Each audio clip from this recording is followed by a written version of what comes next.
Jon Anik now joined by the Strikeforce bantamweight champion of the world, Ronda Rousey. It's good to see you here. Thank you. Thank you for having me. All right, so you make your pro debut March 27, 2011, and here we are less than 2 years later, and you are the consensus pound-for-pound #1 female fighter in the world and the face of women's MMA. Are you surprised it's all happened so quickly?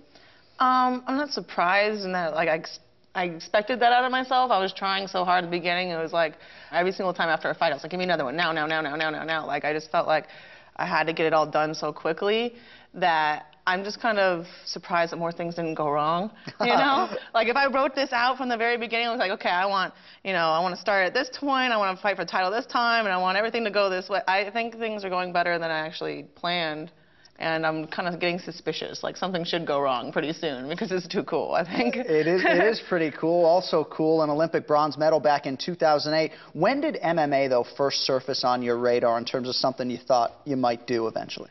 Well, after the last Olympics, I kind of knew I just didn't want to do judo anymore, but I didn't really know what else to do with myself because, you know, the amount of time people spend on getting like a dissertation, you know, and doing their PhD, I spent on, you know, learning how to throw someone down and break their arm, which is not, you know, it's cool, but what are you going to put on your resume, Sure. you know, likes dogs, breaks arms, you know, like, what are you going to say?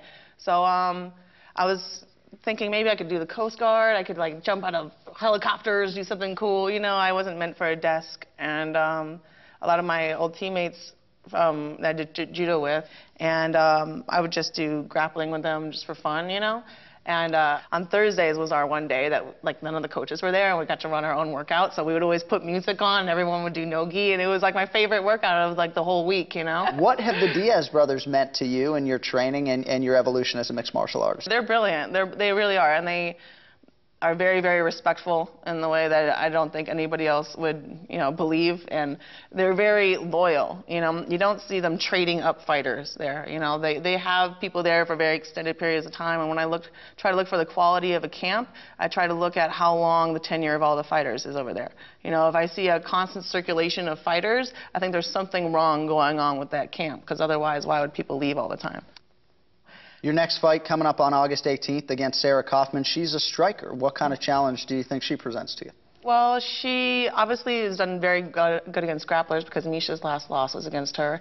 And those very good straight punches, I'm probably expecting her to be keeping me at a distance the whole time, you know, throwing everything straight and keeping the fight very much like with Misha. Whenever she tried to come in, she would stuff her takedowns and punch straight. But I'm also very different than most grapplers, you know, and so she can go over to Greg Jackson's and talk to whoever she thinks will help her out, but it doesn't matter where she goes. She's not going to find anybody like me or anyone who knows how to prepare for somebody like me because the way that I fight is just too different and new. It's a super fight, a mega fight between you and Chris Cyborg Santos. Have you thought about that potential matchup down the line when she clears up her situation?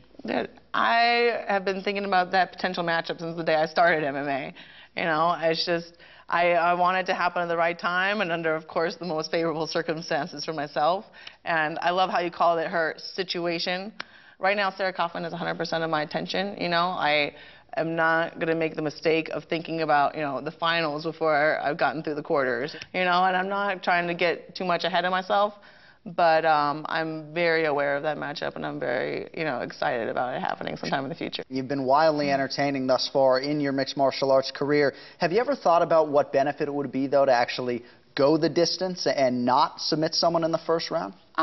It would definitely be benefits from it. I would learn a lot, you know, and I feel like I would gain a lot more confidence from that, you know, knowing that I'd gone the full time. But I don't see any need to go out of my way to go to a decision, you know. Like, you can't ever expect anyone to win a match for you.